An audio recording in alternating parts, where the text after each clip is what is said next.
an LP show. 2 new albums, 2 old. Add that shit up, it equals 4. Let it sound, my people cold. You got a mouse out, eat it cold. Why aren't we allowed to even go? I'm gon' pay the fee of toll. Whatever it takes to see us sold. Oh, all right, Dylan, Dilly pal, Dilly boy. How was your little trip? We actually didn't talk about that yesterday when you came back. I was a bad friend. I didn't think about it. What'd you do? I saw that you went to a bunch of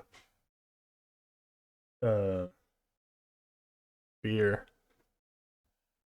in your story. Yeah, I went to Chicago and then I went to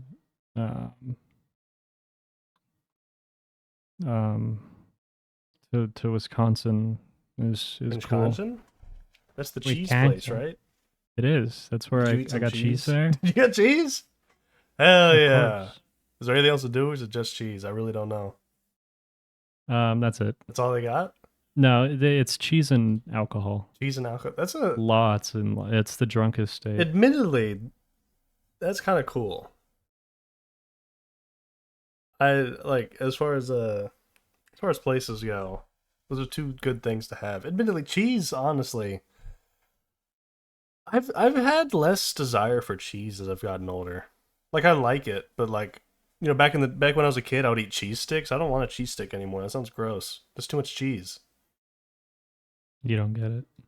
I don't get it anymore, man. I mean, I like cheese. Like, if it's on my burger, I'll eat it. If it's I don't know, like I ain't gonna order a pizza with no cheese. Feel me? But I don't know. Cheese curds are good. cheese curds. I don't know if I've had cheese curds. This one's like fried, right? Like just little bits of cheese fried. Well, no, Oh no. they're often fried, but that's the curds themselves are not. Oh no, I don't think I've had that.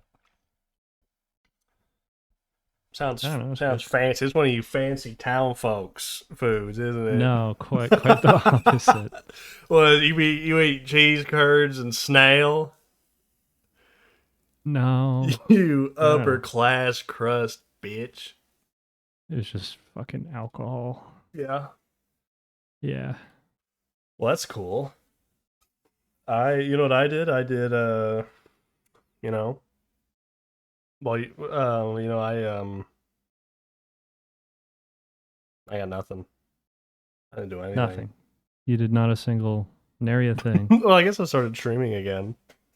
I'm trying to get back into that because we started, or at least I mean, I started doing it a couple times like 2 months ago, and then I stopped doing it.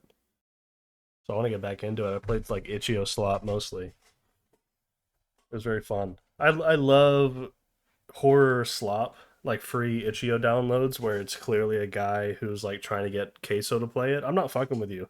One of the games I played was so like so bait for Queso to play it that Queso was in the game. Specifically, I assume so that when Queso played it, he could do like a thumbnail where he's like, "I'm in the game." Does he play a lot of Itch.io games? He plays nothing but slop. Oh, He plays horror slop. That's his whole gimmick. He just plays slop. He's kind of like, and I'm trying to think. He's kind of a weird scenario because there's a lot of streamers that are big, like just on the internet, I guess, but not necessarily top earning creators. Like Jerma, right? He's huge, but like when he plays a game, it's not going to be what's like new and cool. He's gonna play some stupid shit, right? I don't watch him, but Right. that's my understanding of him. Queso is a weird position because he has that sort of strategy where he plays those games, but he's instead doing it to 2 million people at a time. You know, it's odd. But yeah, no, he plays horror slop. But man, I get it. I get it. They're so funny. They're so funny and so bad. Yeah. No, I started streaming again. It's fun. I enjoy it. that's fun. That's exciting. It sure is, buddy. I'm sure you're gonna be in a couple of those. Probably not. I'll try to avoid having you in them. I don't really. That'll be a good excuse for me to avoid you. Like he'll be like, "Hey, do you want to Right. play?" And I'll be like, "Oh, I got to stream tonight." I could I got Hollow join. Knight, or not Hollow Knight. I got Silk Song for the. I was for the gonna next, ask, when does that come out month again? and a Does that half. come out like tonight? It comes out in 8.5 hours. Okay, yeah. So you'll be gone for a little bit. Yeah, I'll probably I'll have to be a little busy. I'll have to yank you out to record next week, and then you'll be back in that pit. No. I don't know what to expect. Because Hollow Knight was like a 50-hour 100% for me. Yeah. But this game is supposed to be like way larger. They're only charging 20 bones for it. I saw that. It's cool of them. I think that's good. They could have charged, Oh, yeah, dude. They could have put any price tag. That game had so much hype around it. They were given a golden ticket for any it price could have they been. wanted. Are they doing $70 games or $80 games nowadays? I can't remember. It's mostly 70, but occasionally some little bastards do go for 80. It's it ain't cool. One day, whenever Michael Bright Studios open and we release a game, it will be $200, and it will be incredibly bloated. Just straight ass. like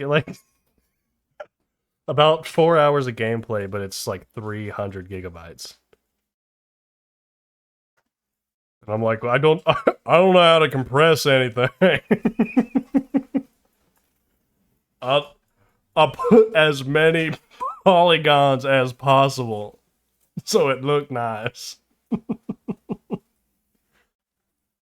Everything looks like super blown out. And... Yeah, it's so many lens flares you can't see anything.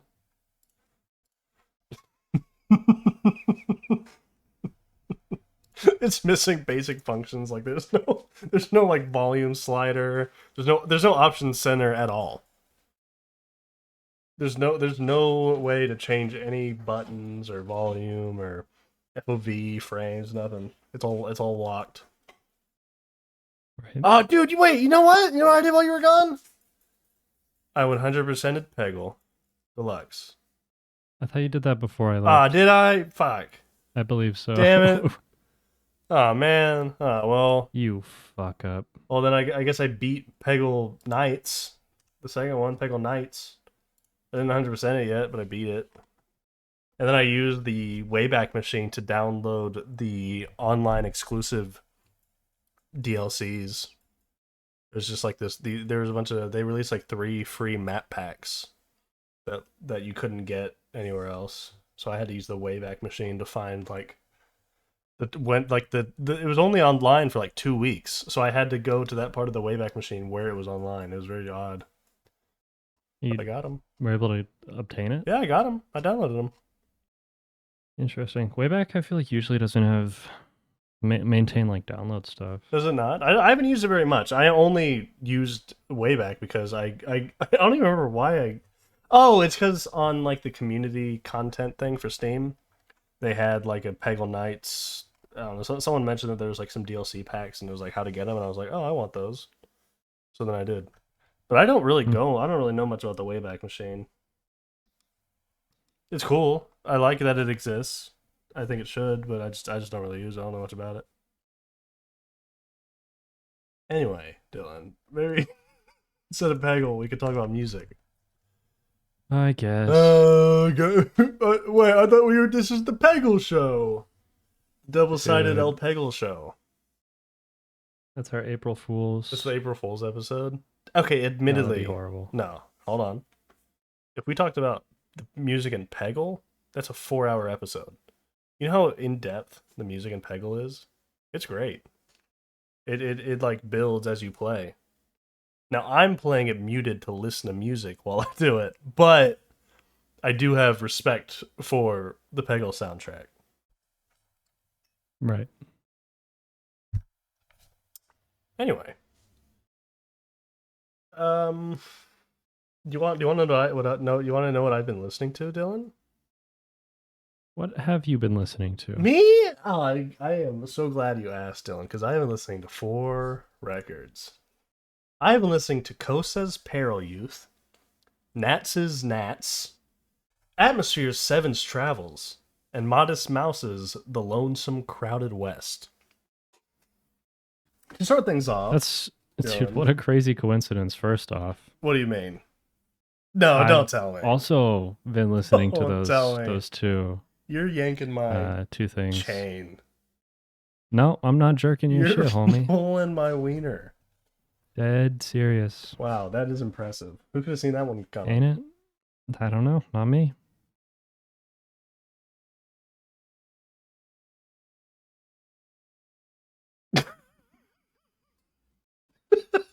No. Oh god. Whatever. I'm not cutting that. Please do. I'm not doing it. I'm not doing it. I'm not doing it, Dylan. It's staying. It's staying. Anyway, man, let's start, man. The first one is Kosa's Perilyouth. Kosa is a friend of mine. Let's start with that. This is another one this is one that's got like a debuff. So I gotta be careful. I gotta be careful. Yeah, you better be on thin ice, on my buddy, best behavior. Because Kosa is so cool. They're very nice. They I mean, admittedly, as far as being close with musicians go, I got a lot. I know a lot. I'm acquaintances with a shit ton. But like actually being quote unquote friendly with them is a whole different scenario. Like I know Isaiah super well. But other than that, I don't really talk to anyone too frequently. But Kosa is probably up there as far as people I talk to. We've been in a bunch of Discord calls. We've talked a bunch in DMs, and they're a cool dude. Kosa released this 2 months ago. Is that it? Like 2 or 3 months ago? I really thought it was earlier in the year. But I was there for the album reveal. Let me put a little context for Kosa here, because Kosa, in the short time that I've known them, has rebranded a couple times. I think I knew them originally as like Will.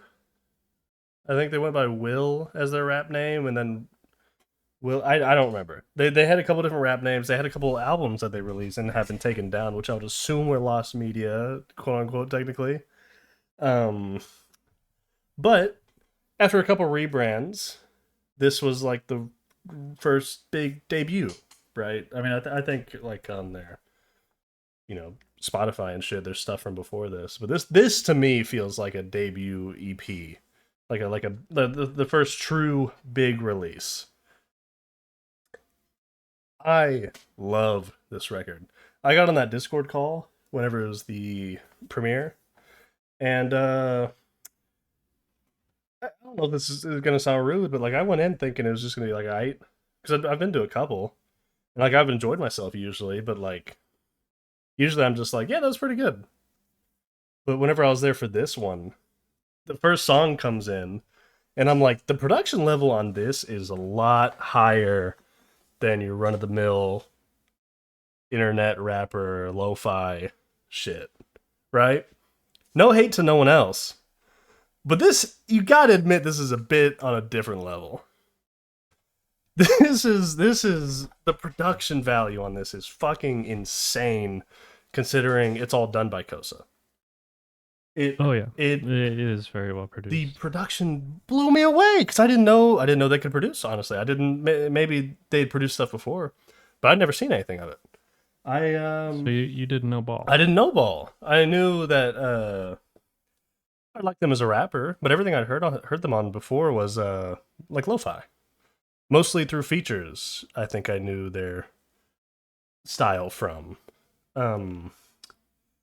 But this, I was like, holy shit, this is a way better avenue. And I want to say this as well. I'll probably get more in depth in this later. But there's a lot of people on here that I also know mainly from, lo-fi areas and shit like that. And this is at them at their peak. Kosa has it's hard to describe since obviously you won't know any of the features on this. I don't even know all of them. I know like half of them. So, but like Kosa seems like they have an ability to just take the best out of people.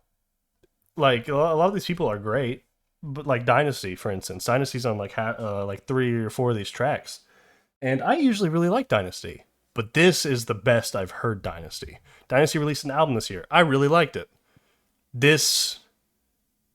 Some of the performances on this clear the entire album that he did. It's crazy. It's just it's very impressive. I don't know if it's just necessarily me being baffled by the production on it, and then hearing everyone else be on it sort of elevates them, not necessarily deservingly, but I do think they really just like bring the best out of people. So I liked it. What'd you think? I'm gonna glaze it pretty hard soon, so I'll let you get your little 2 cents out. Yeah. Let me just say, I think I do in know the scope of I will everything that every other album that we had selected, it felt a little long, but every album we selected was a little long. We did, so like sitting down and listening to 4 hours of music is always rough, like a little grueling. Yeah. When it's like an attentive listen. Yeah. But the production value is amazing. I do feel it ran a little long. The features were awesome. What else I got? I know one complaint. I understand the vision completely. I know one complaint that I feel like you'd probably have. Because it's honestly my only complaint about Kosa ever. What's that? It's the mic quality. I don't know. It didn't bother me. Really?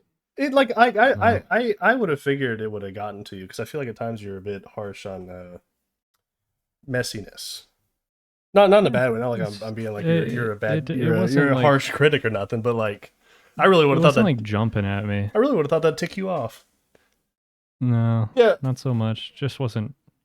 Yeah, that's the only thing that's the only negative thing I can think about this record, is the mic quality is a tinge low, especially whenever Kosa raps and you hear someone else hop on it. But like I don't know, I don't view that as too bad, especially if you're fucking killing it as hard as Kosa does on all these songs. I love their rapping. I love, again, I'm gonna highlight again the production. I believe they described it to me as neo soul. And it turns out that I don't listen to a lot of neo soul, because like I think they mentioned like 4 other artists that do that style, and I was like, I mean, yeah, sure. Smino, like I don't listen to Smino, but I know Smino. But like this is sort of that production style, like that. Yeah. Okay. Yeah, I'd say so. Okay. I don't know ball. I don't know ball in that area, but I do need to listen to Smino if it sounds like this, because this rocks. I love this shit. Yeah, I don't know. I love this record.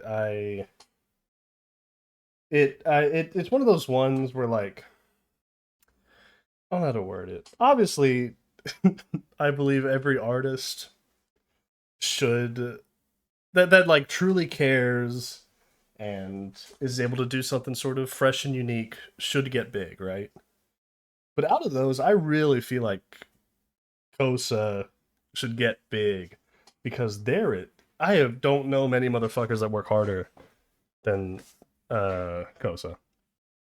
They're constantly on FL. They're constantly getting music out. Like I think this is one of the 3 or 4 releases, because there's a DLC or a deluxe pack of a couple songs for Perilyouth. Which we're not bringing that into the discussion today, because that's its own thing. But There's a deluxe for this, and then there's 2 other, not as long as this, but 2 other little EPs they released.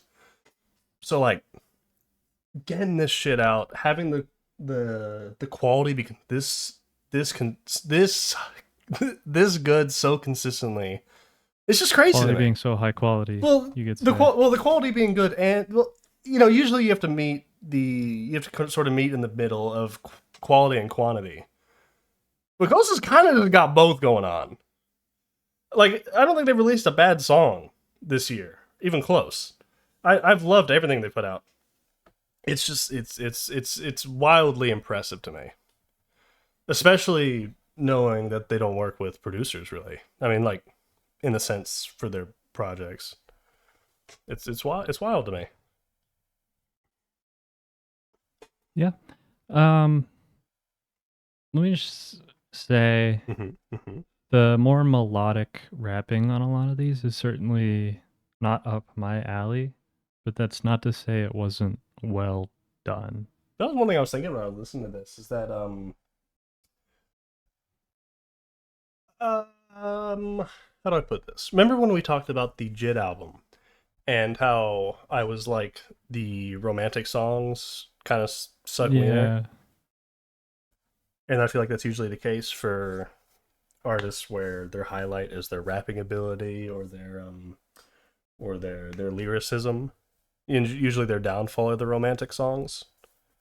I didn't feel that way here. I thought the sweeter songs worked, at least for me. I think it did help to have, like, I remember one song, what is it? Fucking Ditto, having Dynasty, who's a very good singer. Like, that helps. Whenever you do a romantic song like that, having like an R&B-ish singer is always going to add like a little nice icing to the cake. But I do know what you mean. I could see how they wouldn't be as good as some of the larger viewed songs on here, like the ones with a little more backbone behind them in their concept.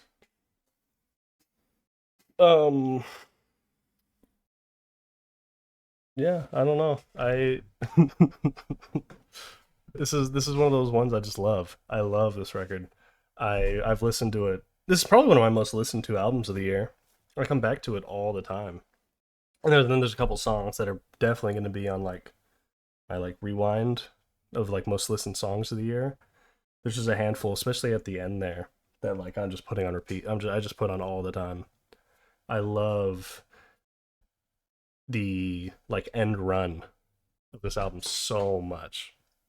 Like, I know you said it's a bit long, but I think with such a solid conclusion, like the last like 4 or 5 tracks, I don't think it holds the album back at all. I think if you're able to earn it, length isn't necessarily bad. And I think it's earned here. I love it. Yeah, I mean, that's why I said, I mean, coming at this with the less on your plate, considering, or more, yeah, it's not homework, I guess you could say. Yeah, because I mean, this is crazy. This is technically the second shortest of the albums we're talking about this week. And it's an hour long. This is the second shortest. The Atmosphere and the Modest Mouse are longer than this. It's cray. So yeah, we did. There is a bit of fatigue in the sense that it was a lot of music. But I don't know. I loved it. I don't know what else to say. I mentioned that I think they bring the best out of people. I mentioned that I love the production. I mentioned that I love every single fucking part of their own vocals performances. I don't know. I got nothing. Yeah, me neither. So then, you piece of shit, do you want to give me your favorite and least favorite? I suppose I could do that. Yeah. I could do without the explicitives. I think my favorite is track 8, Forced by Nature. Interesting choice. I really like the beat on this. That's pretty much what it comes down to. The production's just awesome. The rapping is great also, but I think the highlight is definitely the like, laid back beat. Yeah. Kind of drowned percussion. Not drowned, but like muffled. I don't know. Mm-hmm. It's an easy listen. I don't know. Yeah. No, this is that's cool. That's good. That's a good pick. That's a good pick. It wasn't the one I expected, in all honesty. I definitely would have thought you'd go with one of the more active songs, in all honesty. That would have been my bet. But maybe that's just me self-projecting because I like active songs. I'm your self-insert Yeah, in the double-sided LP show. That may have been what just happened. And what about least favorite, huh? Honestly, I might. Fuck. Probably track 4. Who knows? Who knows? Yeah. Why that one? It's just like the melodic. I don't know. That's one of my. That's one of the melodic ones I like more. Cloud rappy. It is. I don't know. I'm not a big fan of like that style. It definitely has the most like trap drums. It has the most like sort of auto-tunedy vocals. So I know what you mean. It definitely is like an outlier in that sense. But I don't know. I think I really love the hook on that one. So that's why it couldn't be my pick. That's all I'm saying. I love the hook on that song. I love it. But I do know what you mean. It is definitely like it sounds the least like it belongs on here. Just due to its the style it went for. Mm. And then my favorite. And then you. Is tough. It's all about you. It's between two songs. I'll just get that. It's like between 3 songs, but one song gets knocked off real quick. I love the opener, Nature Made Us. Otter AD, his vocal work is insane. I cannot believe that's not like a big singing type. That his voice is fucking beautiful. That's insane. But that one does have to take the drop because it's really down to Memory Worms featuring Otter AD, Dynasty, and Ayo Nico, and Heaven Knows. Heaven Knows is interesting because it's mostly instrumental. It's not there's only like a little bit of vocals and it's really hidden behind all the instrumentation. Here's a little like insider knowledge that I'm trading here. Heaven Knows the guitar done on that was done by Kosa's father, I think. I'm scratching my chin because I'm pretty sure this was. It's neat. Yeah, I think that adds like a little neat layer to it. It's that is, I would say from like an objective point of view, Heaven Knows is probably the best song. It's so well layered. It's so impactful. It's a beautiful track. However, I think I'm gonna have to let like the hype, the chained hype monster free, and say that I think I'm giving it to Memory Worms. That song's just fucking cool. Like it's a close battle between like it's like the Mona Lisa or like I don't know, one that's kind of cool. It's got like a cool pair of tits on it. Like I'm going with the one that's got a cool pair of tits on it because it's got a cool pair of tits on it. You like tits? Yeah. But fucking pig. This is a piggy pick. I'm sorry. This always happens. I feel like this has happened on like 8 different episodes where I'm just like, well, this song is like a genuine, beautiful masterpiece, but I kind of like this one. But I kind of like this one. It's like going to like a real nice restaurant and getting the greasy nachos. But you know what, dude? Those greasy nachos fucking hit. Memory Worms is so hype.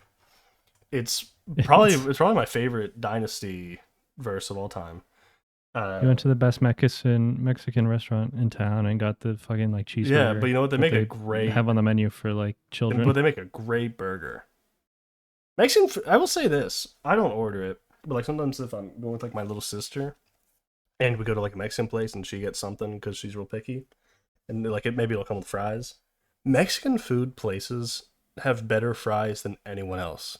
And I don't know why. I don't really know why they do. Probably because they fried in lard. It maybe. Because They're they so cook good. most Mexican places will cook most of their food in lard Yeah, instead of like fry oils. that makes sense. I guess. I mean, I guess I don't know nothing about that, but they're good. They're great. But this is the Mexican food fries of this album. Memory Worms is just such solid performances from everyone. The beat is hype, but not like a. I don't know. When I say hype beat, I think of like, I don't know, Rage or like Goyard Imna Saeed, whatever the last, whatever. Never mind. Oh, The old guard is dead. oh yeah, like that. That's hype, but like in a different sense. This is hype. I don't know. There's just a certain activeness to it that is just awesome. I think everyone destroys it. I don't know. I think it has. I think it's my it's one of my favorite songs of the year. I listen to it all the time. It's so cool, and it's 5.5 minutes long, and it feels like you're getting through it in 2. It's great. I love it. It's beautiful. And with that, Dylan, I think we're on to our second pick of the show, which is Knats by Knats. I've heard of it. Well, a Jonathan that I brought. It sure is. The self-titled, melodic, groovy, contemporary jazz record from the year of our Lord 2025. It sure is. 2025. This isn't some crazy bleeding edge theory crafting like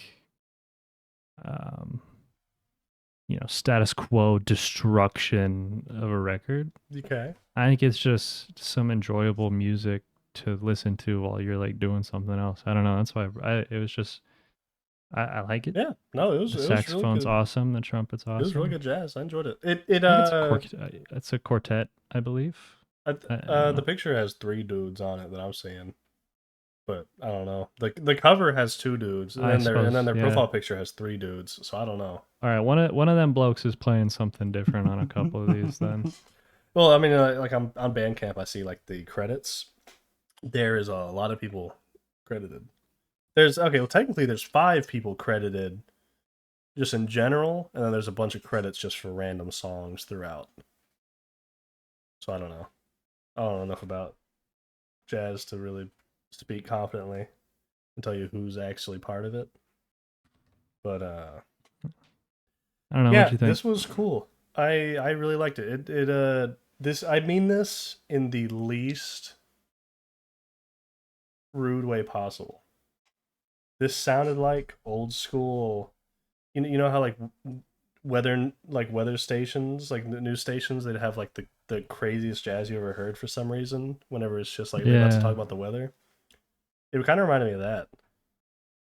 But like not in a negative way. Like I know that sounds like like I'm trivializing it, but like there's a reason that kind of stuff is like hyped up nowadays. It's because it's cool. And that's what this was to me. It was like nice, kind of just fun, enjoyable jazz. I liked it. Yeah. I mean, it's not like fucking mind blowing like a lot of jazz records are, I feel. But it's fun. I don't know. I'll say this. You can tell you could have a beer with these guys. They don't take themselves too seriously. Well, you say that. On the Bandcamp, there's like a little like synopsis or whatever. And like it kind of seems like it's supposed to be a depressing album. What? Which I didn't pick up when I was listening. But like this album makes you want to kill yourself. Kinda. It's like it shows. There's one that says like it shows love to his ma'am. This one's called For My Ma'am. And then there's 7, which is supposed to be a darker tune, which is expressing Stan's, one of the members, emotional relationship with his dad, who went by DJ7. And the song, the final track is supposed to be a tribute to one of the member King's late sister. And it's just like, admittedly, maybe because I'm stupid, and I can only listen to the songs with the lyrics, and they have to tell me what they're talking about. But I didn't pick up on that when I was listening. Yeah. It's cool. I think the the emotions are shown in the music. There's passion, and it feels like they actually cared when they were making it. But I wasn't smart enough to pick up dead sister talk. You know? Yeah, no. I'm right there with you. I didn't really get that from this. Yeah. But it was really enjoyable. I liked it. No doubt. No, I agree. I don't know, you got anything else? No, it's um oh man, it's cool. They need to hit up some weather stations and really get the money ball going. That's where the money's at. Who's to say they haven't? That's fair. You know? I guess I don't know. Did they release another album? They released another album. June 27th. Oh, maybe it's just one song. Really? I'm sorry. Okay. Yeah. No more music, please. Oh, dude, it's not stopping, man. It's not stopping. I'm all done. Thank you. You're not done. You get your ass back here, man. We got 100 new 10 out of 10s coming out. It's 2025, bitch. We ain't playing in this hoe. It's peak or nothing. It does seem that way. We're moving on to that new wave, all right? Oh, they only have 95 followers. I'm gonna follow them on Twitter. There we go. No, they have 96 followers. Yeah. All right. Well, I don't really have anything else to say. Do you want to just move into the favorites and least favorites? So. I always forget who goes first. I go first. It's always the opposite of who brought it. That's how we usually do it anyway. Yeah, right. My favorite. I think I can confidently say my favorite by far is In the Pit. In the Pit. There's something they're doing with the bass on it that to me sounded like a synth bass, but I don't think it is. I'm sure I'm misunderstanding when I'm listening. But the bass specifically on In the Pit, combined with the activity from the drums, I love it. I really liked In the Pit. A bit of a repetitive jaunt. It is a little bit, not in a bad way. But I don't know. I think maybe that's like my shit in jazz. I don't know enough about. I haven't listened to enough jazz to be able to confidently say my kinks and my limits. You know. Right. But if I were to guess, I think I kind of like that.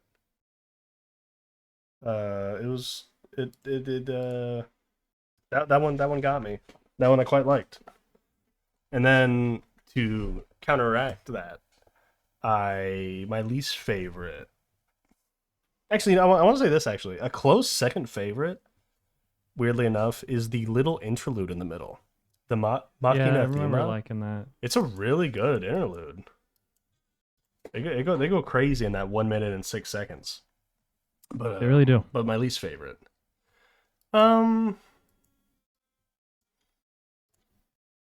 It's tough because I don't think there's like any bad songs on here or nothing.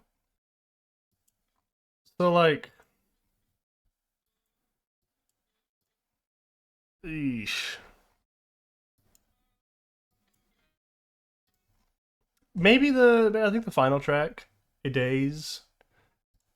But like, I don't know. I didn't have any issues with it. I think I'm kind of cheating by being able to recognize it from the bio here, but the West African percussive breaks, I thought those were cool. I really liked the drum work on this, but I don't know, something about it. It didn't. I don't know. There's generally nothing wrong with it. It's just that it's not as intriguing, I suppose, as the rest of the album for me. What about you, buddy boy? I'm trying to think.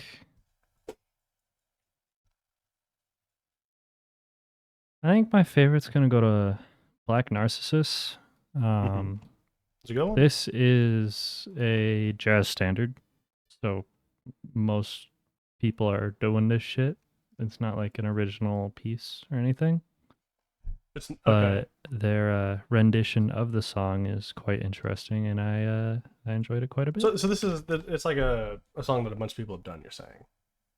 Yeah, and jazz are these like standards. Yeah. Is what they're called, and everyone like Autumn Leaves is probably the biggest one that comes to mind. Okay. But you know, solos that there aren't like you got your melodies where everyone's usually playing the same shit, but I mean there are like 8, 16 even measures of like solos. Mm-hmm. So it's just improv most of the time, which is why it works. Yeah, that's interesting. Little jazz listen, I guess. I need it. I'm not like if we're talking jazz music, I definitely need that little hand holding. I'm just not. It ain't my ballpark. Yeah, there aren't like notes in the sense like for like the sheet music. It'll just tell you the oh my god, fuck. Oh, who needs the lesson now, huh? How am I blanking on this? I play instruments. What the fuck? Scales. Fuck. Jesus Christ. Yeah. You good? I'm having an aneurysm. Are you okay? Did something happen to you? You have to do some cutting here. Oh yeah, I've realized. Lose my mind. I'm losing my fucking mind. Scales. Yeah, I'm not. All right, I'm not crazy. Mm-hmm.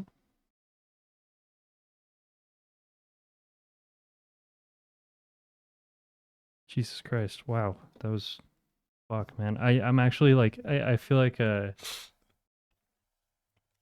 someone who just forgot the name of their child. like they're like 70 years old and they just forgot the name of their child. Okay. Oh my God. So what were you trying to figure out? The scales. It's just there are no notes. It just tells you the fuck, not even scales. Key signature. That's the fucking word. Oh my God. Okay, the key signature. Oh my God, dude. Jesus Christ. That's funny. I'm sorry. Oh, I need to like get a fucking MRI or something, dude. I didn't mean to ask you to explain jazz. I didn't know it hurt you like this. Dude, I got the RFK brainworm. The worm that's eat your brain? My brain fog is because he's hungry. He ran out of shit to eat, bro. He's like, I'm not going to touch the core memories yet, but yeah, start making new ones so I can fucking eat them.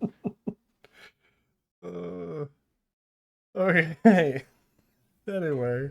God damn. What the hell were we talking about? Oh, you said you're the favorite. You said now you needed your least favorite. Black Narcissus I'm so lost. is good. I think I'm with you on my least favorite. Being that last track? 10. Yeah, listen, I like that last track. It's fine. It just, I don't know. Yeah. It's just not on par with the rest for me. I don't think there's anything in particular I can really point to that I just like despise. Yeah, exactly. Like, there's really no good reason for it to be my least favorite. But I'm just like, I don't know. I guess it's you. There's got to be one. Yeah. I don't know. Really substantive talk we had about this album, man. Yeah. My fucking head hurts. Oh my God. I almost got really mad because I saw someone on Bandcamp. It shows you like people who bought it, and they can leave little notes and it'll show up. And one guy said, "Gordy jazz at its best," and I was like, "What do you mean, Gordy? Gordy Grebe? Are they talking about Gordy Grebe? Not every jazz is Gordy Grebe, you idiot!" And then I look and I see something that says Gordy limited edition vinyl. So I guess there's a dude named Gordy working on this. I guess I just don't know. Shout out Gordy. I don't know. Making Gordy jazz. I'm sorry, wait, is that an actual thing? Gordy jazz? What the hell is Gordy jazz? It's spelled... Let's find out. It's Dexter Gordon. Who the hell? Saxophonist. Who the hell Dexter Gordon? He's 6'6". Damn. He was also known as Long Tall Dexter. Yeah, okay, I mean, yeah, that makes sense. Dude, I don't know nothing about him. One of the most influential early bebop musicians. I mean, I figure if you got a whole damn like genre, like a strain named after you, respect, man. It's pretty cool. Dude, imagine if your name was fucking Long Tall and then your name. That'd go, dude. That's fucking awesome. Hard. Also known as this sophisticated giant. Dude. What? That's hard. That's the name of the movie. Like that's the name of the movie after he. That's the biopic, yeah. Oh my god. Yeah. All right. What a fucking title, man! Yeah. How do you get that? I don't know. How do you get people to call you that? I need that, man. You just be that cool, man. Man, when do we get cool nicknames? Oh, like I mean, like when you were like when you were in high school, you said that everyone called you DSL Dylan, right? What? You said they called you DSL Dylan due to your dick sucking lips. Yeah, you said that's what you said. That's what everyone called you, right? That's what you said, right? You told me that in confidence. You said that that's what everyone called you. Oh, was I not supposed? Oh, was I not supposed to say that on the show? I'm so sorry. I'll make sure to cut this out. Wink, wink. I'll make sure to cut this out because this is a deep secret of yours and it's real. It's true. I'll make sure to cut it out. All right. I won't betray your trust. Stupid. This episode sucks. Yeah, I've been muted for like 30 seconds. By the way. What do you mean? Like on LPS? on the recording because well, that's all right. This episode sucks. Yeah, I gotta cut the dick sucking lips part. Sorry, bro. No, you ruined it. Whatever. All right. And with that, Dylan, let's go ahead. Let's move into the past. Right. It happens every once in a while. We sometimes on this show, not frequently. We'll talk about we'll talk about two new, and then after that we'll talk about two old albums. It's not every week or nothing. No. But sometimes we'll give you a little piece of candy. This is one of those weeks where we got a little bit of two old albums. And they're actually kind of old this time? How old before we're allowed to say it's an old album? 20 years? Older than us? I'm older than this album though. This came out the year. Yeah, we're not older than Lonesome Carted West, though. Yeah, that's true. Modest Mouse is a couple years our senior, but I was like... Dude, you just age doxed us. I was... Sorry.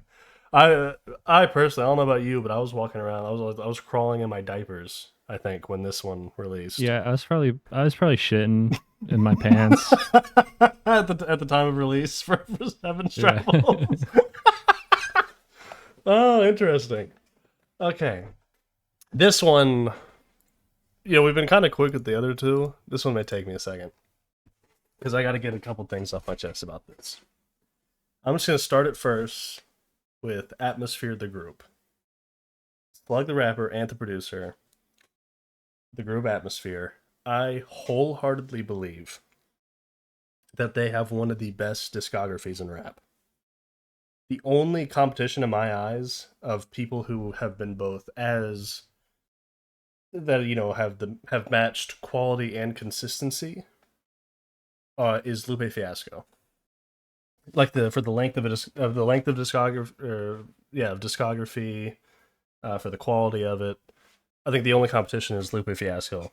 I'd say Lupe Fiasco probably beats him out, but what I'm saying is that I believe Atmosphere should be like, specifically their early works should be like standard listening as far as rap goes. That's just my opinion. I know that's definitely not the opinion They held ain't about bad. them. Tell you that much. That's not the opinion held about them. They have a couple of classic works, of course, within the underground, like such as this and God Loves Ugly and whatever. But I wholeheartedly believe they're one of the best acts in rap ever. I think that while he's not necessarily my favorite producer, I think Ant is probably the most versatile producer ever.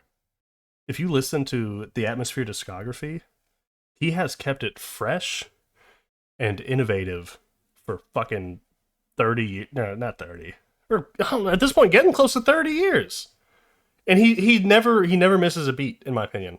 He always sounds like he's found some new tech and he's thrown it in there. It's great. I love him as a producer. And this is the album that people I think complain about his production. What the fuck? I love the beats on this shit, man. If this is him at his worst, wow. You know? That's crazy to me. And then I'll say this. I was doing some research about this because, I've listened to this one fucking... I've listened to this album hundreds of times, I feel like. But I didn't realize that within the, I guess, music community or whatever the fuck, this is like their most divisive album. This is like everyone, if you look online, is either like this is their best album or this is their worst album, which I find very strange. That's weird. Yeah, I don't know. I don't know why it's that divisive. I mean, in my opinion, it should just be like considered good by everyone who listens to it. I don't know how you could listen to this and not like it, but that's just me. That's just me. And then I want to say one more thing about them as a group. Rap is in a very uniquely strange position because I think just because of when it came out. It started like late 80s, like it really started late 80s, It went through the 90s and it got huge. It became like the biggest thing in the world. It dominated the 2000s, but into the 2000s we're moving into sort of the streaming era, right? So it was it was basically the youngest genre within the streaming era. And I think that's made the aging of artists confusing. Like, I don't think if you I mean, you just look at rappers and it seems like after a certain period they get too old and they don't know what they're supposed to do anymore. That's why I don't know. I guess a good example would be like Lil Wayne, right? Lil Wayne had it great, but now he's getting old and he drops like Yunk. a hot piece of shit because he's still trying to be the same guy as he was when he was young. Because rap is also very specific in the fact that it has a big emphasis on like, I don't know, I guess young rappers. Like that's who's supposed to be good, quote unquote. Is like the new young fresh faces. You're supposed to be youthful and rebellious. But like if you're an 80-year-old dude, or not 80, but like a 50-year-old dude, you're not youthful. And it's just a very unique scenario within rap, I feel. And while not everyone shares this opinion, I think Atmosphere set the blueprint for what all rappers should do when they get old. Is just like rap about that. Rap about starting a family. Punk raps, bro. Yeah, like if that, like it's supposed to be a representation of you. Why wouldn't you do that? This is still very much with this doesn't necessarily affect this album because this is very much within that the era where Slug was youthful and boastful and he was getting his dick wet at every corner, But like a lot of people abandoned Atmosphere once they moved into Unk Rap because they liked him for this, braggadocious sort of personality. And whenever he was like, I'm a married dude with 2 kids. Why would I rap about that? A lot of people didn't appreciate that. But I think that's what it should be. I think that should be the blueprint for every rapper once they reach a certain age, is to sort of settle back from being so aggressive or trying to seem so cool and just be you an old dude who's just like living life now. Become Unk, bro. That's what I think. You gotta embrace the Unk. I think so, and I think that people running away from that whenever Atmosphere shifted to that is kind of bizarre, because I think what really it's crazy because what brings people in, I feel, for Atmosphere is sort of the open book nature of it, where it feels like every song is super personal, but suddenly it's super personal, but like not angry, and people don't like it anymore. I don't know. I don't completely get it. Anyway, with all that said, this is Atmosphere's Seven's Travels. This is up there with like one of my favorite albums of all time. I love this album. I think it's like their, I don't know if it's their second most renowned. I think it's up there, but like they're like the album of theirs is God Loves Ugly, which released the year before this. And I get it. Don't get me wrong. I get why God Loves Ugly would be like the album for Atmosphere. But there's something about this one that I think just hits a little bit different. It's very DIY.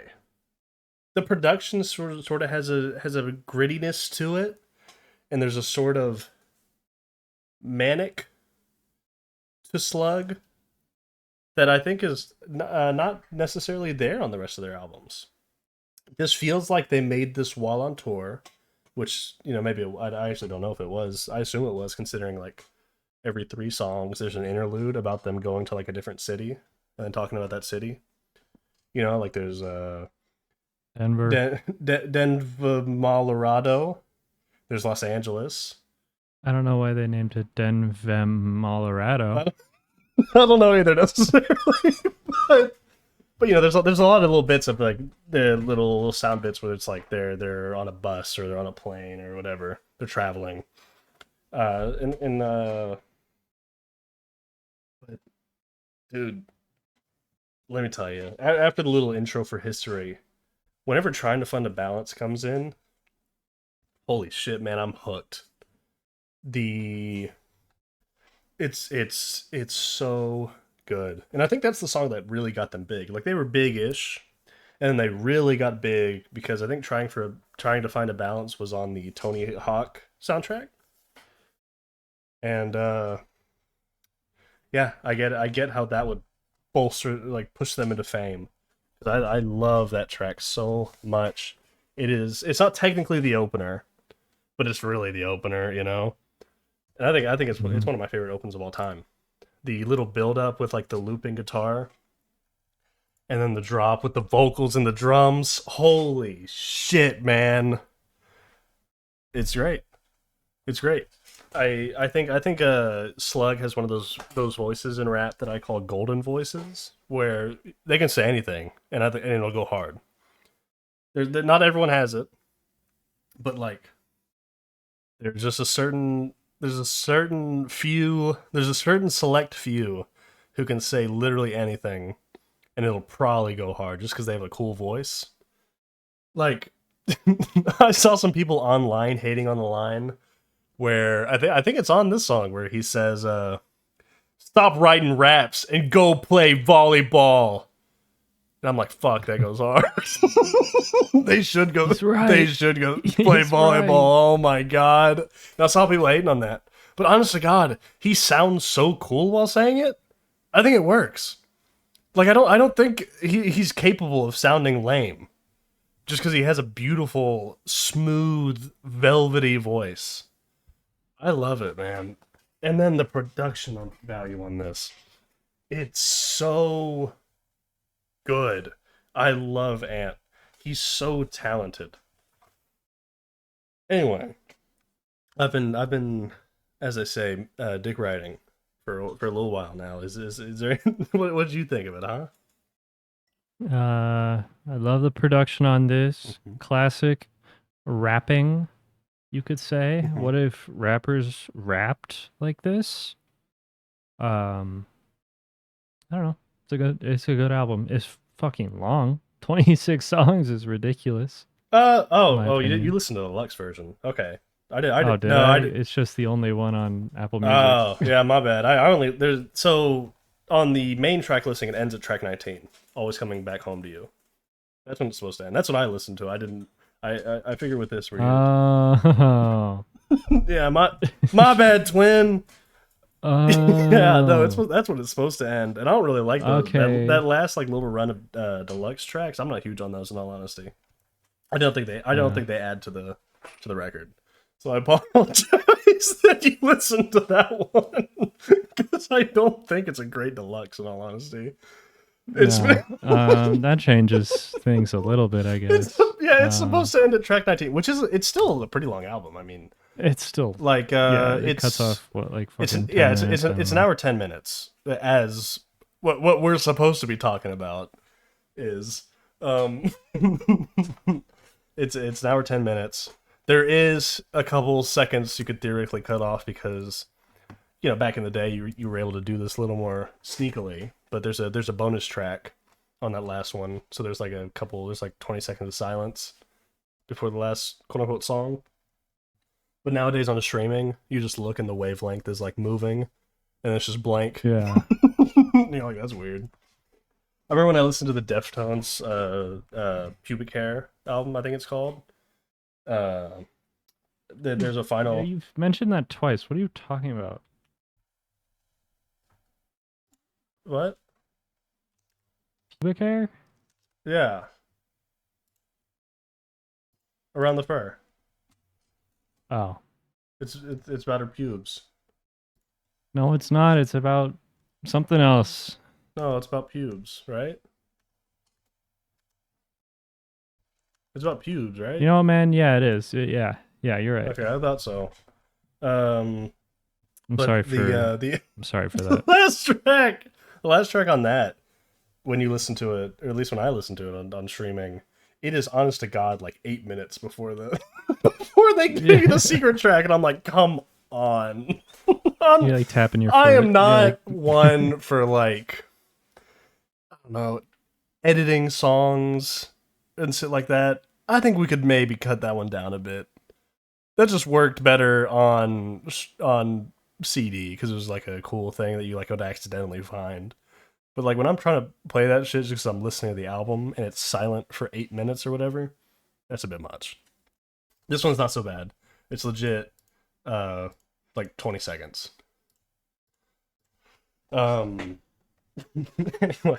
Anyway, yeah. No, the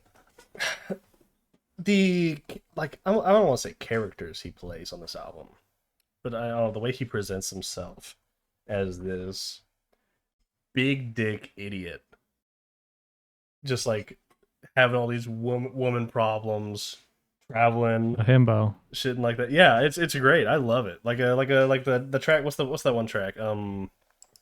Shoes, where he's basically just like arguing with that chick. He had like a shitty date. I love it. It's so funny to me. It's awesome. One thing I will say, if you notice, sad story here. If you look at the cover, it's just white, right? And but the boob. So wait, do you have boobs on your cover? The anniversary edition sure does. Yes, that was the original cover. The actual cover is just plain white, and it says Atmosphere 7's Travels. That was the original cover, but they changed it because, like, a little bit before release, they were doing a show, and the 17-year-old girl was there, and a janitor went up to her and was like, "Hey, do you want to meet Slug?" And she was a 17-year-old girl, so she was like, "Yeah, I want to meet Slug. That sounds awesome." And then he murdered her.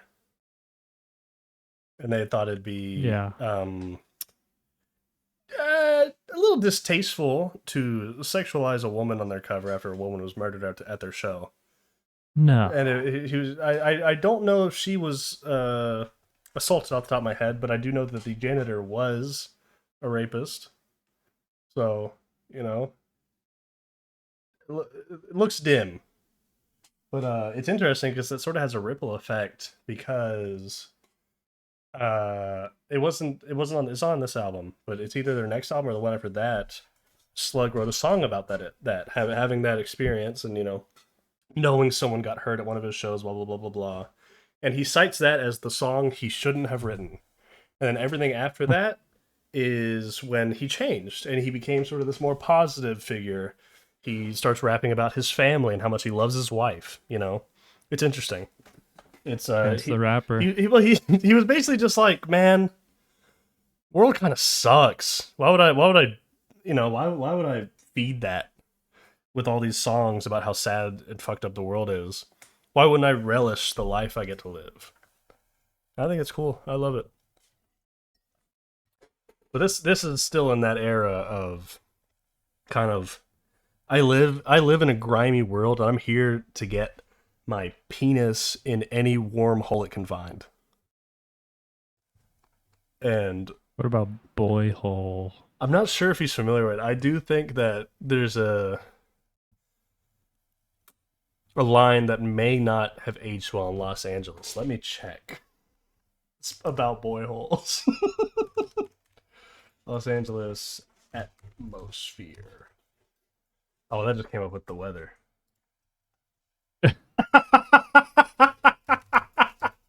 Oh, that just oh, that just came up with the weather. That's interesting. Mind-blowing things going on in the Michael Bright studio. That's so funny. I'm trying to find, where is it? I thought there was. Yeah, okay, so this is one of those songs where, again, he's like talking about, you know, I assume they're touring within the concept of the album, but they stop at Los Angeles. It's a short little song, and he's describing everything and how magical it is. There's a funny line where he says, the Barbie dolls talk, body parts come off, and I think she's a he. Stop! Look at how it walks. They got the weirdos, the talent, the beautiful. Admittedly, he does have that weird line, and then he says he loves it, and it's beautiful. So maybe he was cool with it. I don't know. Right. Anyway, Dylan, do you have anything more to say on this? No. Nothing? Nah. All right. Well then, let me hear your favorite and least favorite. I think I might have to go for the basic pick here and say that my favorite is track 2, Trying to Find a Balance. It rocks, it's great. man. The awesome. The rapping hits, you know. A good song. They'll learn to respect the cock, whether or not they believe in it. That's one of the hardest. That's one of like the coolest like leading lines before like the real song drops that I've ever heard. I love it. Yes, dude, stop writing raps and just go play volleyball. That's all I'm saying. I love that song. It's a great pick. I would give you like a good squeeze on the ass for that pick. You know, playing grab ass. Yeah. We ain't got no HR in this bitch. Dude, you're getting canceled. No. There's like a NDA that you had to sign. I didn't sign nothing. You signed the NDA. I didn't sign shit, homie. It's implied when you walk in. Have ChatGPT write one. Write an NDA where it says they can't talk about me touching them. Oh, dude. Sure. I'm sorry for getting on another tangent here, but I saw the funniest thing today where this guy, his wife left, or he was at his girl left him at the altar because he had ChatGPT write his vows. That's awesome. It's crazy. It's so funny. How does she find out? Well, she hates AI apparently, right? As any human being does. Well, apparently he did it, and then she was like, honest to God, at the altar, she was like, "Did you write that with fucking AI?" And then he just sat there like blubbermouth, went and she left. She have you seen? There's a bunch of studies coming about the cognitive decline of people who frequently use AI. Yeah, who could have seen that one coming, huh? Yeah, I know. Mind blowing tests and results coming out of colleges and universities. Who could have seen this one coming? Wait, what color's the sky today? It might be blue. Yeah, that's brutal. Check. It's just so funny because like the Reddit post he wrote was kind of long. So like, he wrote a long Reddit post about how AI got into trouble, but he couldn't write "I love my wife." You know what I mean? Well, he just couldn't think of why in the moment. Yeah. You know, it's hard.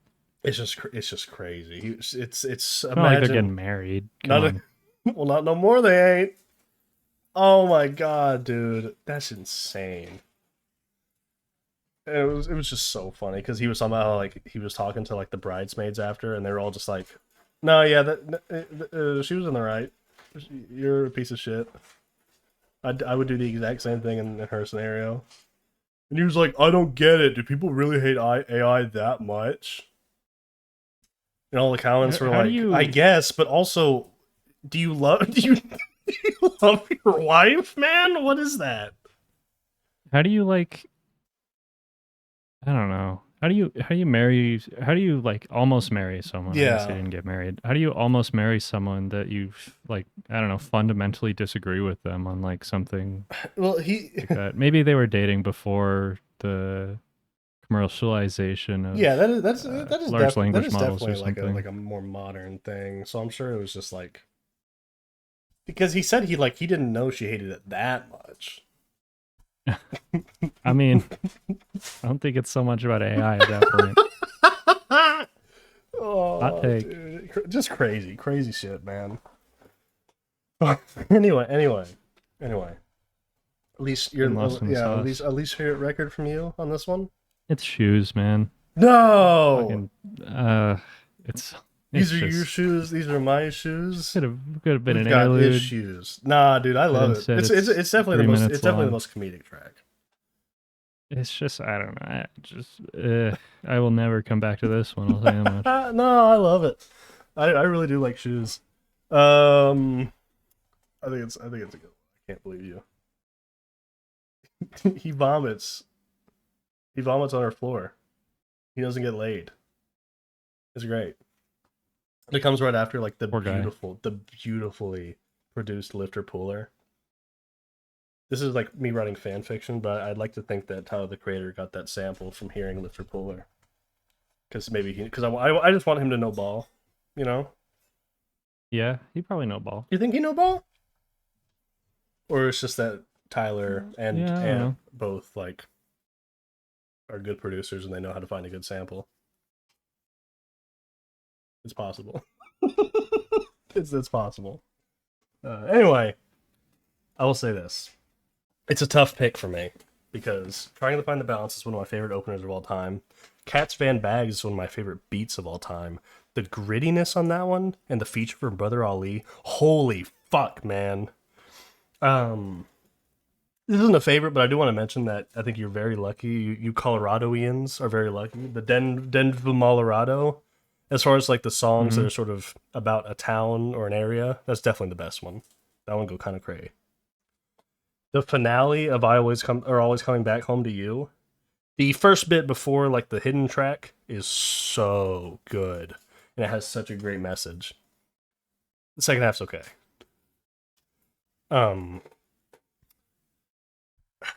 It's tough, man. The fucking rock record of Suicide Girls is insane. Fucking the production on Lifter Puller is gorgeous. It's tough. The writing on Reflections and got a lot of walls. And actually, I want to mention this. This isn't me even trying to like have a conversation about best pick, but I listened to this like hundreds of times, and like I remember like fucking 50 listens in, I was listening, and on track 3, just go to track 3 and listen to the snare Ant chose. It's insane once you realize. Track 3. It's like the dropping a pipe sound effect. on bird sing Why the Caged I Know. It's so funny. Where's the timestamp on that? Oh, just go to like. Oh, there we go. Yeah, no, it's hard not to notice once you hear it. It's so funny. Yeah. I didn't notice it for so long, and then one day I was just listening, and I'm like, "That's a loud." And for some reason, it's like 2 pieces of metal being hit against each other. It's so funny. But, you know, this is early. This is 2003 production. You know, they were on a different level. The song's so hard.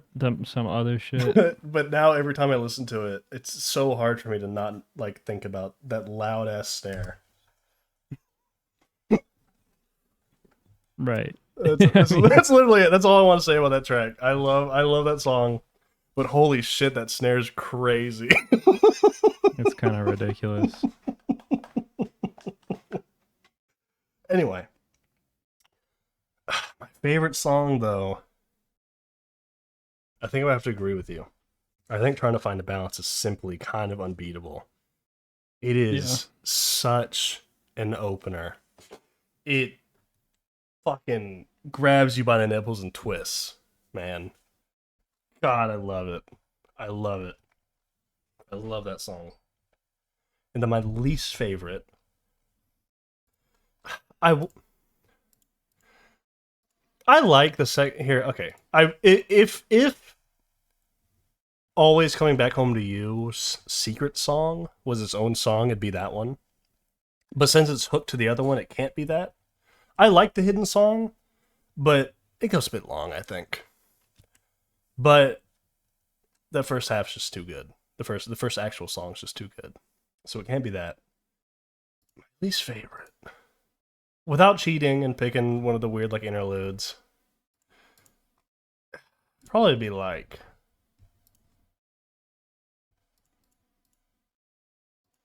well, I don't know.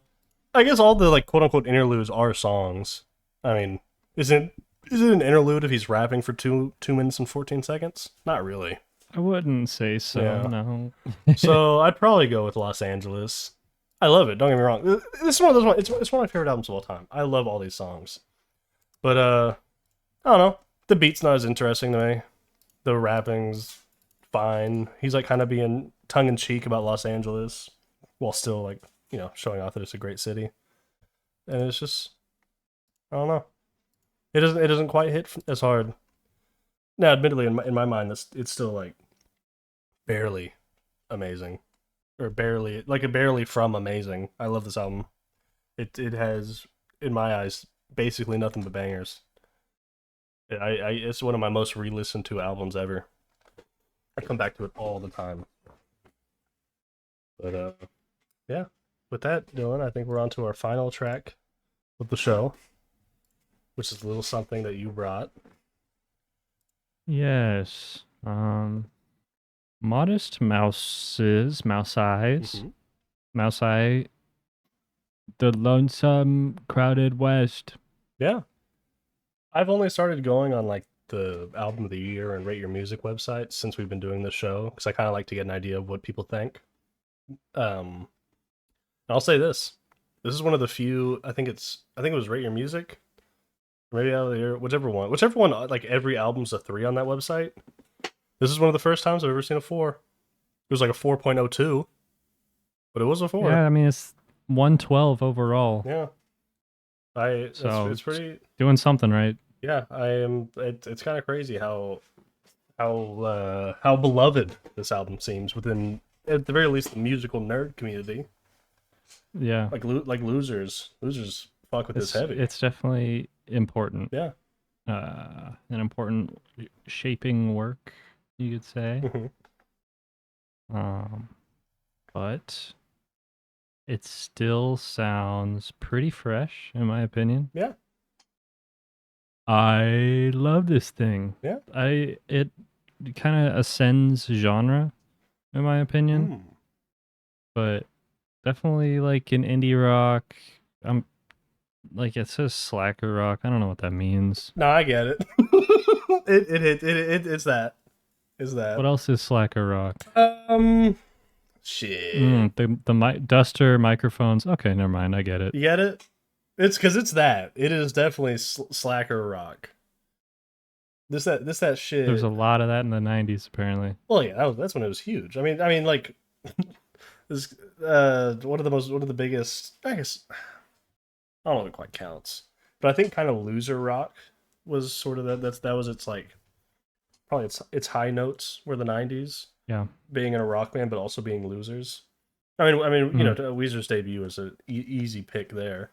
of being like. I mean, yeah, this is certainly like loser Yeah. core. That's I sort of associate slacker rock with loser core because I don't know if Alt loser. This is alt loser.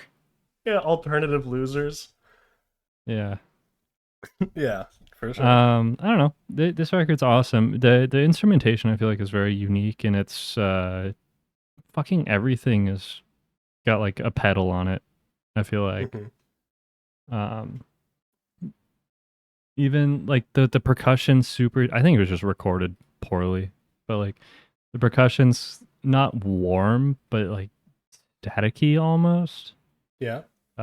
You can you can barely hear the dude. Well, no, you can hear him, but the oh my god, it's like Green Day does it sometimes. Like I can't think of it's like radio microphone Radio microphone for a lot of these. Yeah, I know what you mean. Like the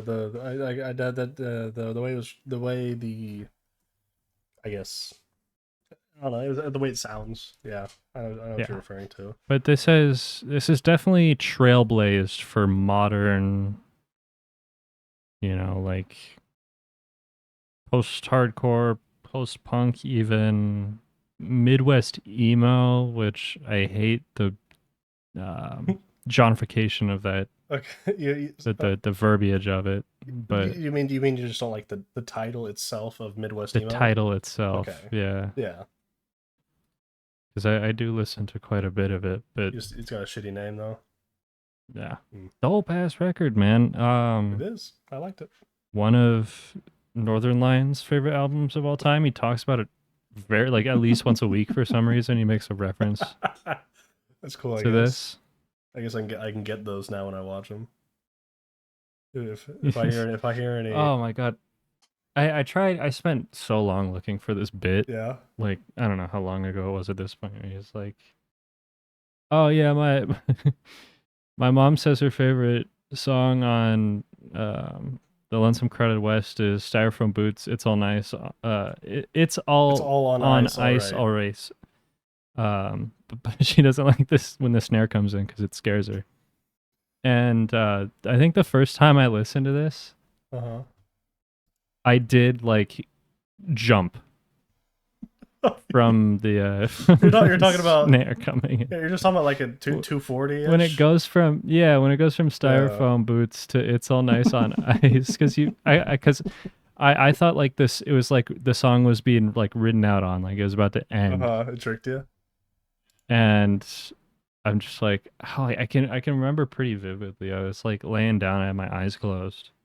I just fucking jumped. That's so funny. That's funny. I guess I wasn't paying attention. Shook in your core. That's very funny. I will say I didn't have that experience, but now that I'm listening, I just put it there and I'm like, yeah, that would fuck you up. I kind of got it because for some behind the scenes for the listener, I finished listening to this 2 minutes before we started recording. so I'm not fucking with you. The last 3 songs, I was just staring at my screen, watching the tracks go by, so I could see the sound wave got bigger there. So maybe that's why it didn't scare me. But I could definitely get if you're just listening to this. Oh, that one gets you off guard because it is twice as loud as what was playing a millisecond before it. It goes come out of nowhere. So that's funny. But yeah, here's my journey with the album that I listened to right before we started recording. I liked it a lot. I think it was I was like, man, this is pretty peak. And then we got to the last 2 songs and it kind of broke down for me. You don't like Bankrupt on Selling? I wouldn't say I dislike it, but they lost my interest. And I don't know if that's the wrong answer. I don't know. Is that the big song, Bankrupt on Selling? Because I don't know what the. I mean, I don't know what the fan favorites are. It's one of my favorites personally. But I don't know. It just sort of lost steam those last 2 tracks for me. I was just like, Bankrupt on Selling, I believe, is one of the higher rated. Interesting. Because listen, not bad. Like this, I can get why this is. I listen to this and I get it's a classic. Like I don't just get it's a classic because people have said it's a classic. I get it because I listened to it. And I'm like, okay, I see why this would be. But I don't know. It just sort of lost me in the last little bit there. But this was definitely. It was very nice. I liked it a lot. It had two different. Well, that's good. It had two different track listings, and I had to go to the fucking Wikipedia to figure out which one's the right one. They had like a release later on that changed the list order for some reason. Mm-hmm. So I had to figure out which one was the right one. All right, I do have an update. Okay. On Album of the Year, the highest rated song is a tie between Teeth Like God's Shoe Shine and Cowboy Dan. I love the titles. They're all funny. And then You and the a cockroach. close second, or a close third, I guess, would be Trailer Trash. With a 96 and 95 respectively. That's pretty high. The lowest rated song is not Doing the Cockroach, and it's not Jesus Christ Was an Only Child. It is Long Distance Drunk. Which one is that? Track 10. Okay, I get it. It's a boring one. Yeah. I mean, it's not like bad. Don't get me wrong, but I was shocked by that. I feel like whatever, we can get to that when we talk about our least favorite. Yeah, no, I feel like this was a trailblazer. Yeah, I can definitely hear influence. This is a good airplane album. I don't know why, but like if you're taking a morning flight, this is a good one. I did like the Leonardo DiCaprio pointing at the screen meme whenever he said, I forget which track it is, but he said, I got a girl rent in the city. That bit. I was like, Infinity Knives and Brian Eno's A City Drawn in God Blood Tears. I've got a gun bent out. It was on Lounge Closing Time. I remember. My brain works sometimes. On track 4, whenever that started happening, I was like, whoa, and you mentioned that to me. I think whenever I sent you the other album, you were like, hey, there's a reference to that, and I was like, oh, okay, but I didn't know this album. So it got me off guard because I didn't remember that you'd said that, and I was listening, and he started saying that a little bit, and I was like, wait a minute, I know that. So I don't know why they would steal from Infinite Knives and Brian Eno's, because they're much smaller artists than Modest Mouse. So I don't know. Stealing from smaller artists isn't very cool of them. But, what can you do? This definitely isn't my neither of your picks were in my area of expertise. That's for certain. Obviously my biggest area is rap, and after that it's like dad rock or rock. That sort of area of rock, and then some earlier rock before that. But like you said, like Midwest emo, which I definitely saw this being in, and then like jazz. Those definitely are two of my pitfalls. But this was, I got it. I was like, yeah, this is good. Because I've heard some Midwest emo, and sometimes I'm a bit bored. Yeah. Every genre has its like quote unquote formula, because you obviously have to be within the bounds of something to be part of a genre. But I feel like Midwest emo at times has a bit more formulaic than others. And maybe that's just because I don't know enough ball. I haven't heard too many albums, but it's just something I've noticed whenever I've heard a couple songs. I'm just like, it's fine. I don't get the hype. Sounds like a lot of the other shit. I didn't feel that way listening to this. This felt very fresh. It was very, I don't know, interactive. The looping bits usually felt like a little bit, I don't know how to word it, like offset. They never got boring. Like even like I remember I texted you, there's like a couple bits where it's like straight up the same guitar riff for 4 minutes. Yeah, but like it doesn't get boring. They do it well. I assume it's because there's some sort of like, I feel like usually the some like math shit where the drums are like on a different beat or on like a different signature or whatever. It does. But Yeah, the time signature changes like 8 songs in that breakdown that you were referring to. Yeah, so that's how they're able to keep it interesting. But it works. It's cool. This is a cool album. I like I said, I really enjoyed myself until those last 2 songs. I don't know. Maybe it's just because we're fucking what an hour 10 in, or that, like we're like an hour and 5 minutes in by the time I get to those last 2. But I don't know. They started losing me a bit. Right. But that's it. Like I really do feel like maybe it was just length. Like you said when we were talking about the Kosa album, maybe it's just like four over 4 hours of music this week may have just been a bit much for the brain. Yeah. That really may have just been it. But yeah, that was my experience. I was like, this is really good. And those last 2 songs, I was like, I could have done without it. Yeah, I don't know. I don't have anything else to say. I don't think. I really liked it. It's I don't know what interactive means, but that's the thought I have when I listen to this. It's very yeah, whatever that means. it's very I don't know. I think because there's so much shifting. I feel like going on. Like everything's sort of like on tectonic plates. They're sort of bumping against each other. It feels like everything's just a little bit offset from each other. I don't know. I liked it.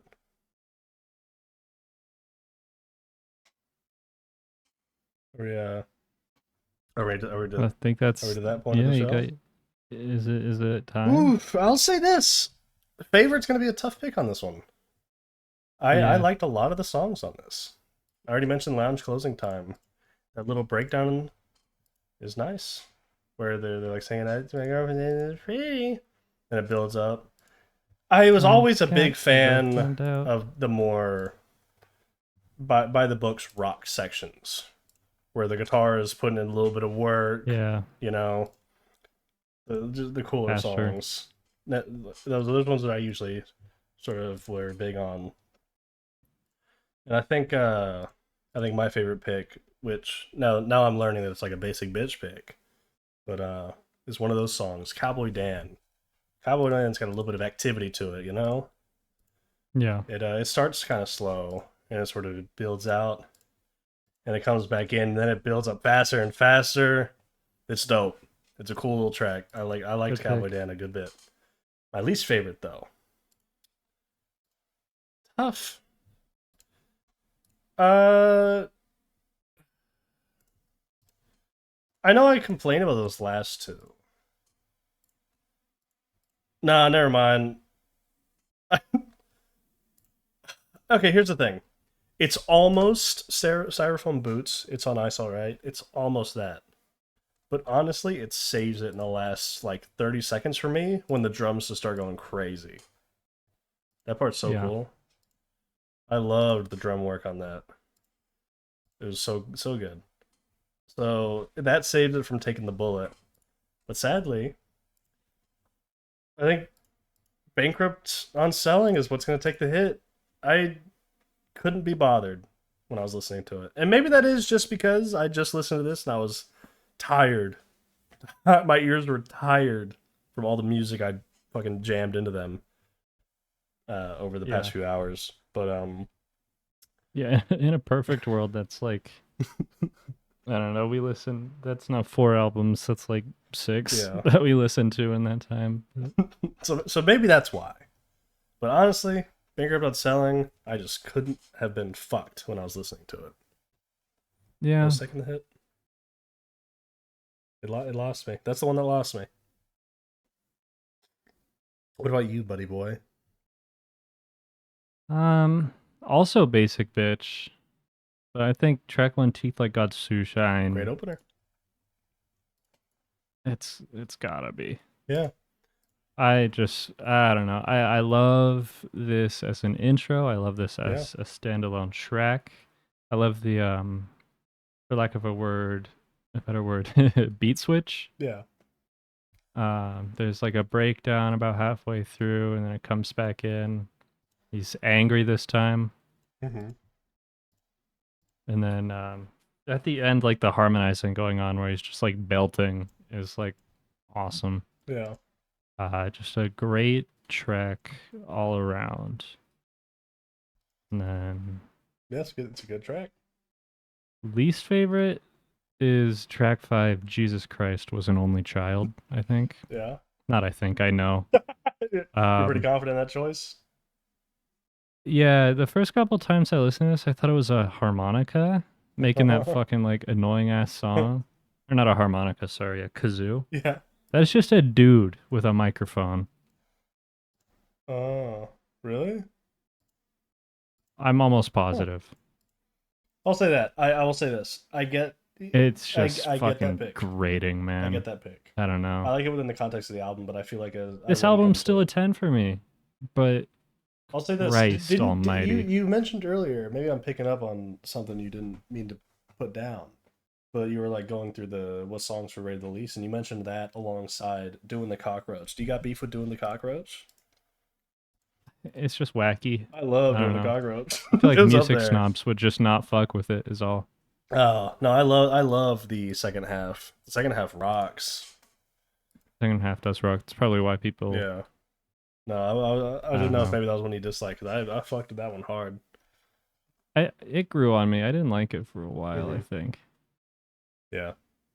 I will say this. I remember, you know, you mentioned this to me before, but you know, when I went in, me before listening to this, my Modest Mouse was, yeah, Float On's pretty good, you know. And Yeah. I'll say this: if I was a Modest Mouse fan, like from like this album, and I assume the other albums around it, and then Float On ruined them, I would have been mad as fuck. Yeah. You get it now. I would have been if this was the shit they were dropping, and then they kept trying to make Float On after Float On came out. I'd be mad as hell. You gotta go and listen to their debut and also Interstate 8. My girlfriend loves Interstate 8, and I think it's up there for me as well. But Yeah, I almost brought their debut. yeah. We decided to go with the Heartthrob. Yeah. Yeah, this is I can see why this is a must hear album, so to say. It was great. It is. It was great. It is a must hear. Yeah. And well, with that, Dylan, I think that brings us to the end of our show. We did it, huh? We did it. I think we brought it back in the second half, but I'll say this. I think we were struggling first bit. Yeah. Don't know what happened. What happened to us, Dylan? Are we losing our touch already? I don't know. Shit happens. We're losing our touch already? Can we already not talk about music? Dude, let me just say 2025 is an exhausting year for music. Yeah, dude, I'm not fucking with you. I got a buddy who like he was mentioning that like he was like, man, I haven't really been listening to many like, you know, recent albums. I need to get back into it.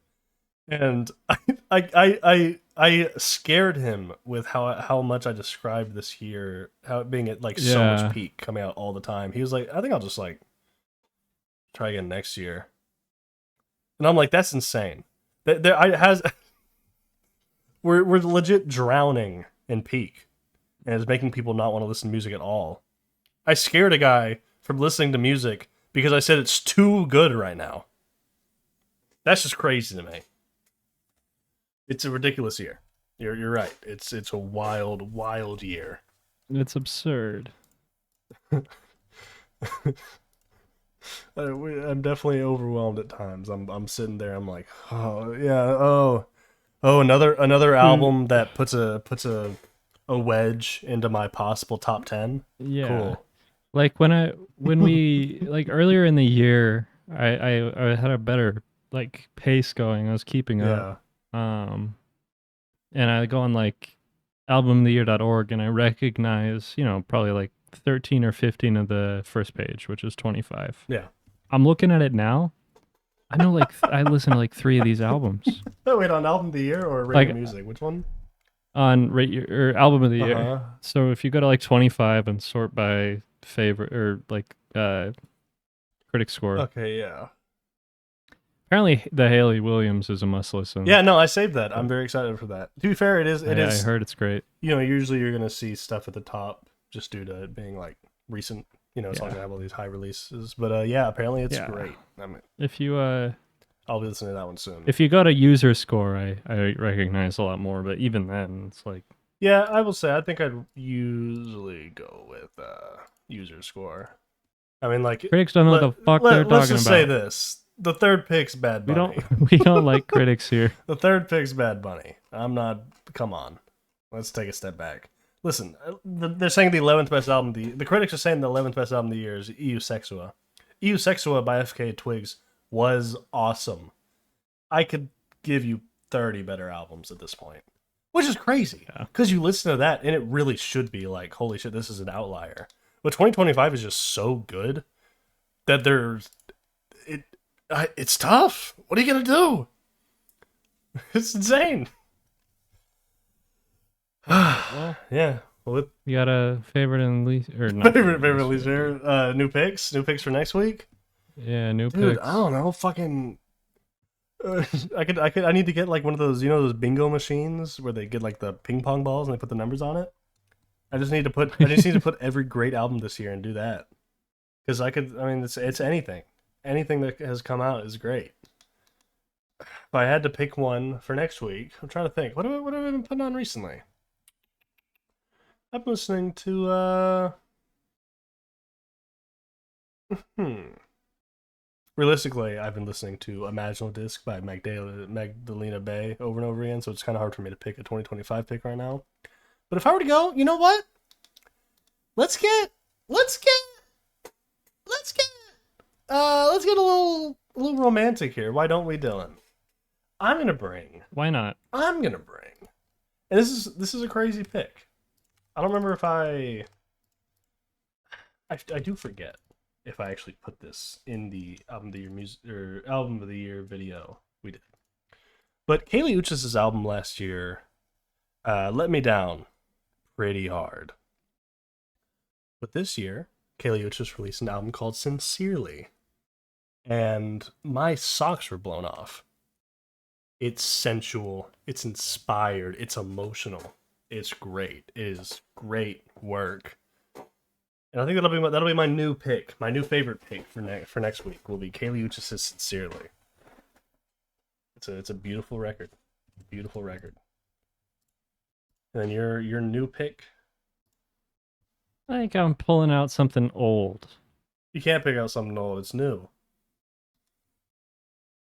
Mike's Showbiz. Old as in it came out like 4 months ago. Yeah. Which in 2025 time. Yeah, in 2025 terms, it came out 308 or higher, 8 out of 10 or higher albums ago. Yeah. Yeah, no, you're right. Okay. I don't know. Great, alternative hip hop record from the New York Giant, and I mean that in both a literal and metaphysical sense. This man is huge. He is.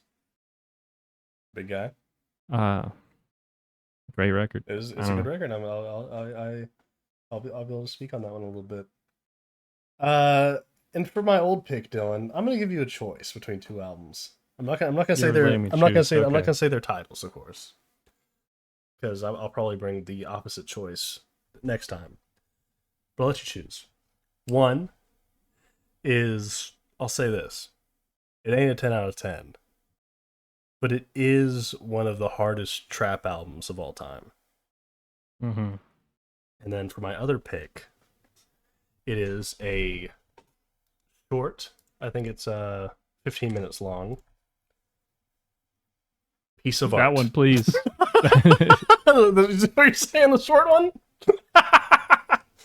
Oh, that's funny. Say less, twin. Yeah, it is short.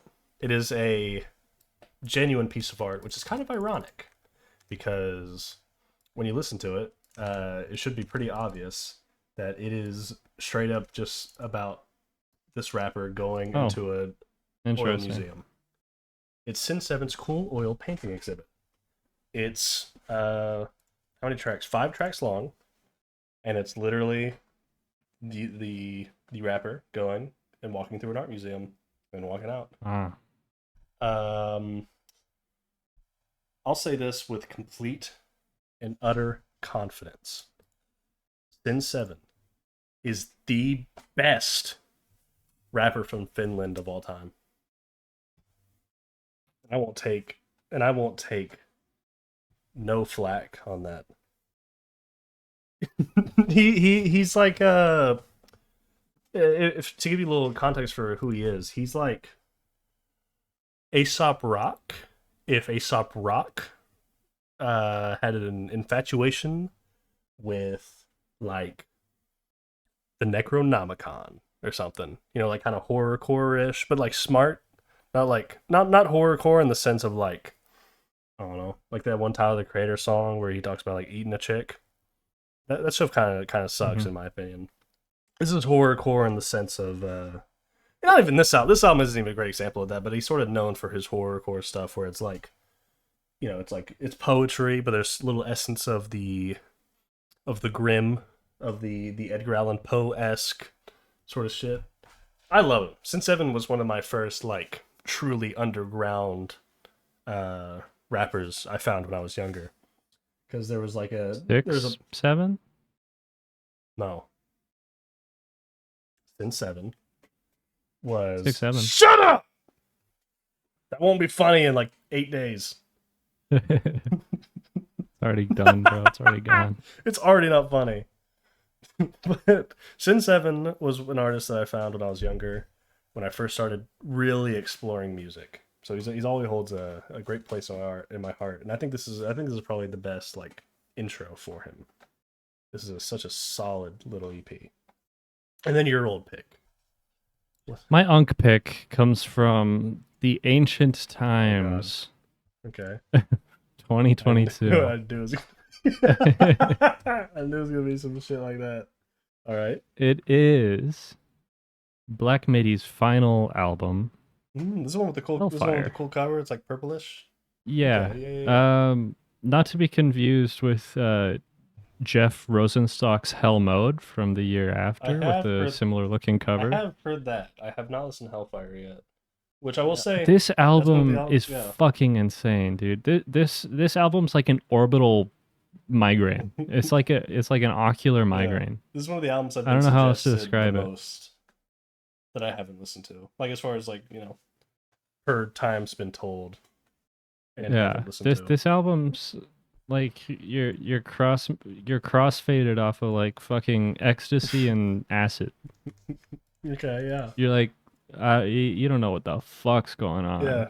You thought you were smoking a joint, but some evil man put a lot of other things into it. Listen, I don't know the Greep too well, other than his release last year. But my goat. It's enough to have me intrigued.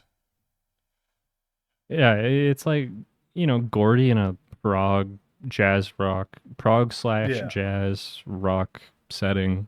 Yeah, no, I'm definitely excited to listen to this. I love Black Midi. This is what I've been wanting to listen to. Black Midi. But it's just like I'm trying to keep up with 2025 music, so every album that came out before 2025 is kind of taking a back seat.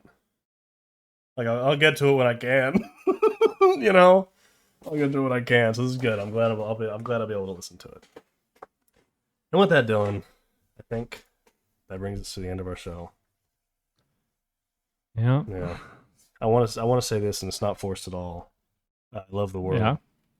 I had to make sure I did the checklist. You couldn't have fit that in somewhere. No, I did think about it at times, but it didn't. It never got there. Because I'll tell you what. Yeah. It looks like we got some homework to do. Yours is way easier because it actually has to do with something. Your catchphrase is so easy because you legit have like a timestamp basically every time when you're gonna say it. You're easy, Michael. I'm a bit of a floozy. In the sexual sense. I'm a bit of a flooze. I'll admit it. I wear suggestive clothing out in public just to catch someone's eye, you know. All right. Good night, y'all.